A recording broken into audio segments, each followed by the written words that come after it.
Lectura del Evangelio según San Marcos, capítulo 11, versículos del 11 al 25. Y entró en Jerusalén en el templo, y después de observar todo a su alrededor, siendo ya tarde, salió Jesús con los 12 para Betania. Al día siguiente, saliendo ellos de Betania, sintió hambre, y viendo de lejos una higuera con hojas, fue a ver si encontraba algo en ella. Acercándose a ella, no encontró más que hojas, es que no era tiempo de higos.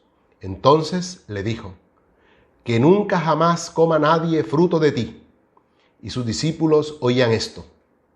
Llegan a Jerusalén y entrando en el templo comenzó a echar fuera a los que vendían y a los que compraban en el templo.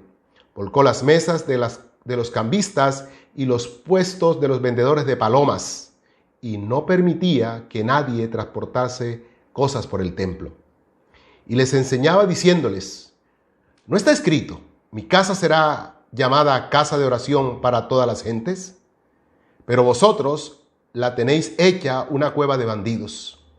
Se enteraron de esto los sumos sacerdotes y los escribas, y buscaban cómo podrían matarle, porque le tenían miedo, pues toda la gente estaba asombrada de su doctrina. Y al atardecer salía fuera de la ciudad. Al pasar muy de mañana, vieron la higuera que estaba cerca hasta la raíz. Pedro, recordándolo, le dice: Rabí, mira, la higuera que maldijiste está seca. Jesús le respondió: tened fe en Dios. Yo os aseguro que quien diga a este monte: quítate y arrójate al mar, y no vacile en su corazón, sino que crea que va a suceder lo que dice, lo obtendrá. Por eso os digo, todo cuanto pidáis en la oración, creed que ya lo habéis recibido y lo obtendréis. Y cuando os pongáis de pie para orar, perdonad si tenéis algo contra alguno, para que también vuestro Padre que está en el cielo os perdone vuestras ofensas. Palabra del Señor. Gloria a ti, Señor Jesús. Describe el evangelista los hechos subsiguientes a la entrada a Jerusalén. Recordemos que Jerusalén es la capital, centro de la institución religiosa, ideológica y política. El Señor realiza en el día una especie de inspección en el templo. Al anochecer retorna a la aldea de Betania y toma distancia de la ciudad.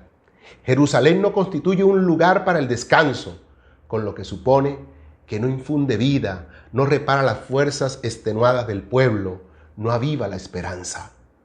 El evangelista nos da cuenta que Jesús sintió hambre, experimenta la necesidad de ver satisfecho ese anhelo de vida, abriga la esperanza de poder encontrar higos en una higuera frondosa.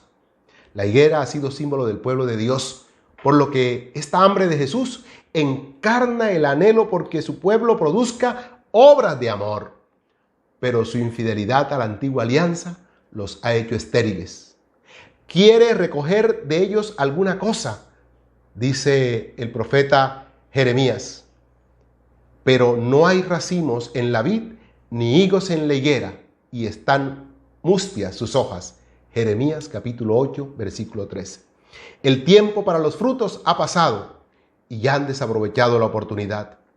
La ruina de sus instituciones y de la nación es inevitable, pues se han convertido en un proyecto inviable, y los discípulos son testigos de este anuncio.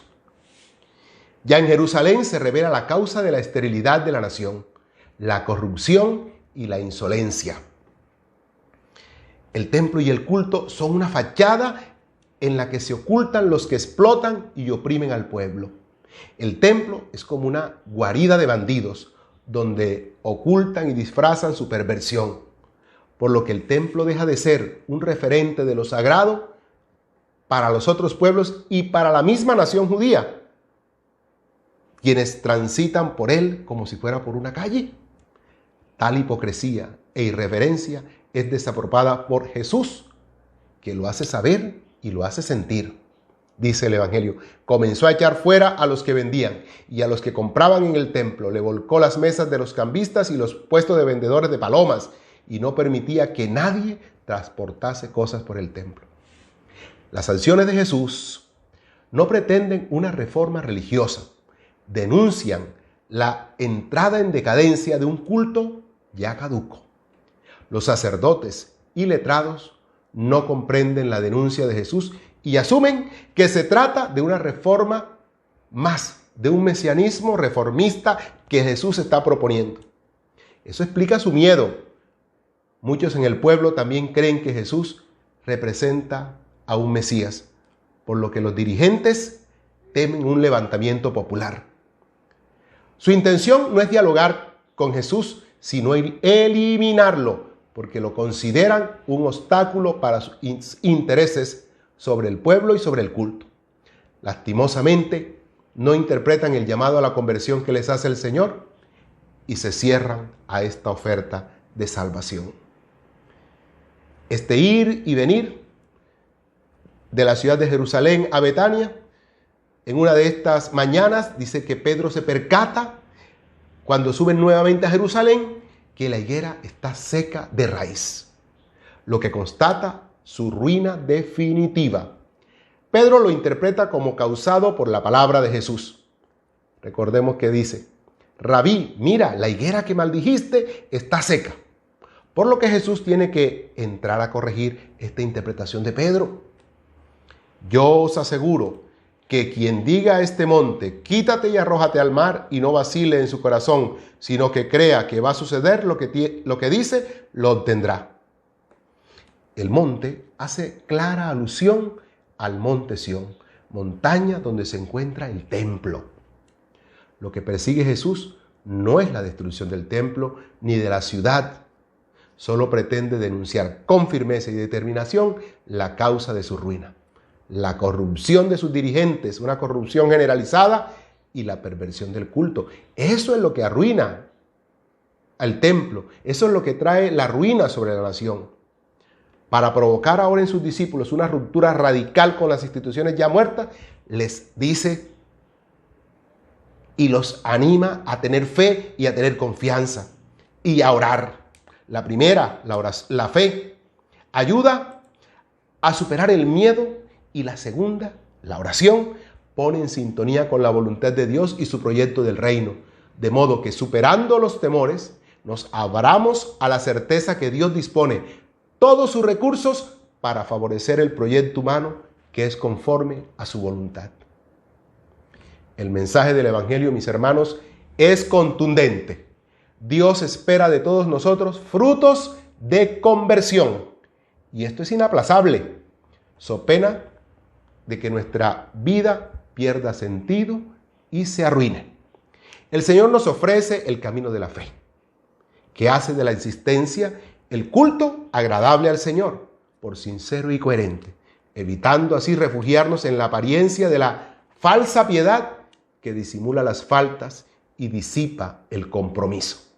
La oración garantiza nuestra comunión con Dios y su respaldo total. Oremos.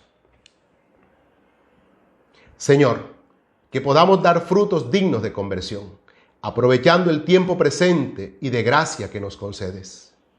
Que por la fe superemos el miedo a romper con el mundo y nos abramos por la oración a una vida auténtica que tenga la plena garantía del éxito, porque tú favoreces a quien actúa conforme a tu voluntad.